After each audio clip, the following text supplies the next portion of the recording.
The only obstacle to our realization of tomorrow will be our doubts of today. Let us move forward with strong and active faith. Franklin Delano Roosevelt said that hours before he passed away, but I believe those words are as relevant today as they were over 60 years ago. If the people at Stonewall had been paralyzed by doubt and fear instead of fighting back against harassment, we would not enjoy many of the rights and freedoms we do today.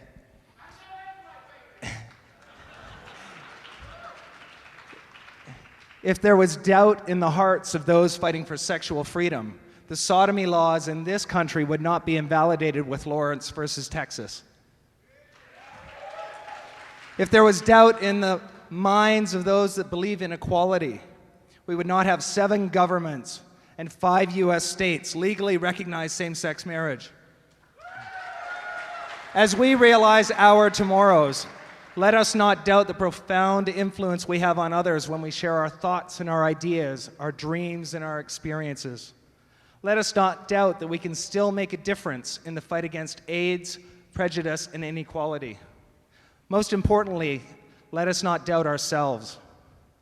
As we move forward with strong and active faith, let's begin the journey today, because there are only 2 times in life, now and too late. Okay, ladies and gentlemen, that was contestant number 20, Sydney Mr. Leather, Alan Norman.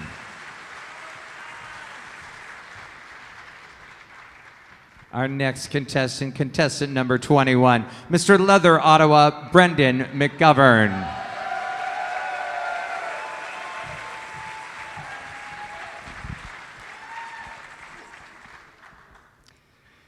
It is such a wonderful time in history to be a kinky gay man, particularly for my generation, who have never had to deal with homosexuality being illegal, among other things.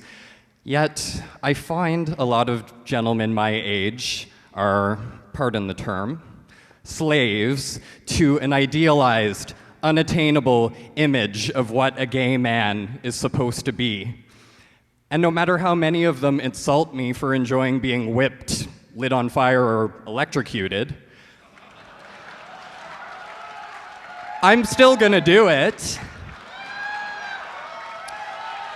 And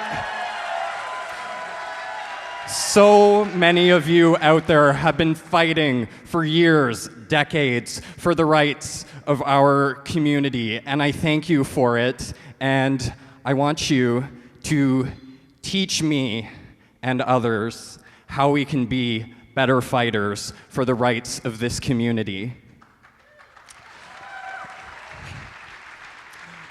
I want to be a fighter because this is far more than a community to me. It is a family connected by something much thicker than blood. And I'm not talking about semen. Thank you. Mr. Leather, Ottawa, contestant number 21, Brendan McGovern.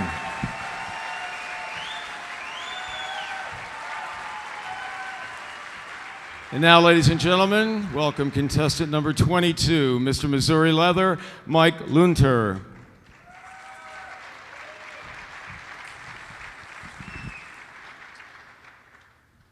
Trifocals, wrinkles, knee pain, gray hair.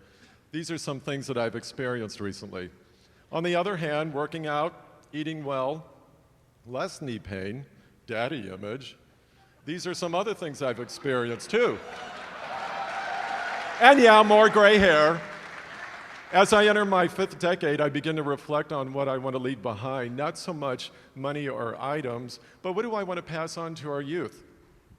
So, like many from my generation, I come from a time where we've lost many friends, in some cases too numerous to count. So thus, I've never been fearful of getting older. So I've never been one to say, oh, I don't want to turn 30 and I'm dreading the big 4-0.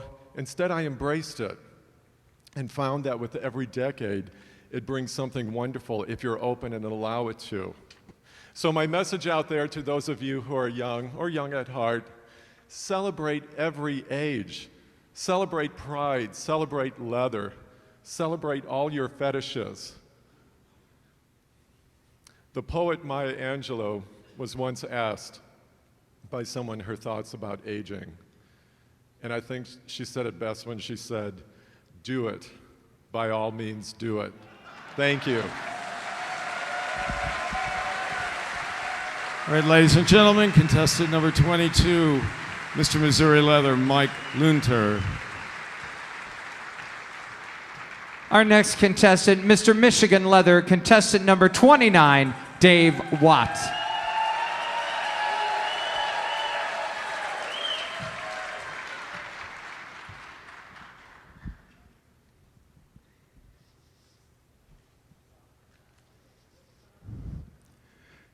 Question for you, Chicago.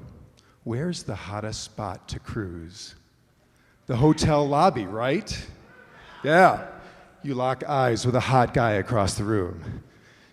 Introductions made, and you find out he's a top. And he has his own room, yes! And part of those negotiations, the topic of HIV comes up, and it's kind of hard to keep those juices flowing because of that stigma of HIV, right? More evidence of that stigma, my partner's pause.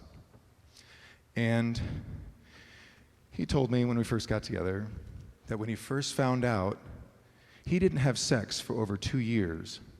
He was afraid to pass on to someone else what had been done to him. Not so much a problem now. Or my friend Daryl, I've been encouraging him to, come on, Daryl, get a test. Just get an HIV test. And Daryl said, hey, Dave, I've had 6 tests, but I've always been too afraid to get the result. You know what I love about our community, our leather tribe, is that we are out there playing hard, and we are getting others off good, and getting ourselves off great, if we're doing it right.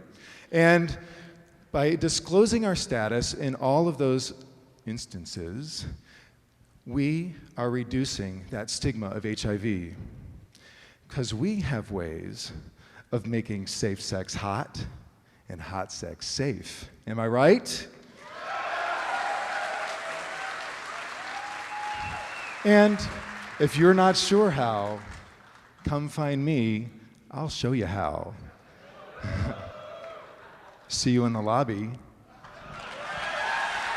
All right, ladies and gentlemen, that was contestant number 29, Mr. Michigan Leather, Dave Watt. Thank you, Dave.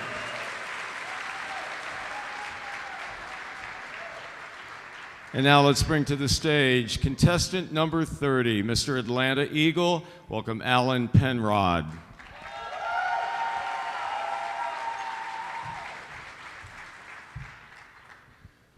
The humility of a leather man is not bestowed upon him, it is learned. Distinguished judges, my brothers and sisters in leather, in rubber, and all the fetish groups represented here this weekend, it is in that spirit of humility that we must tear down walls within ourselves, and we must build bridges between all of our lifestyle groups. Let's welcome our newcomers with warmth and compassion. Let's teach them the core values of honor, trust, respect, loyalty, and family. With honesty and integrity, let's teach each other what it means to be a true leather man and a true leather woman. Let us lead by example, by demonstrating acceptance and harmony among genders, generations, and ethnicities. For it is in our diversity and our cohesion that our community will find unshakable strength in the spirit of humility. Thank you very much for this opportunity.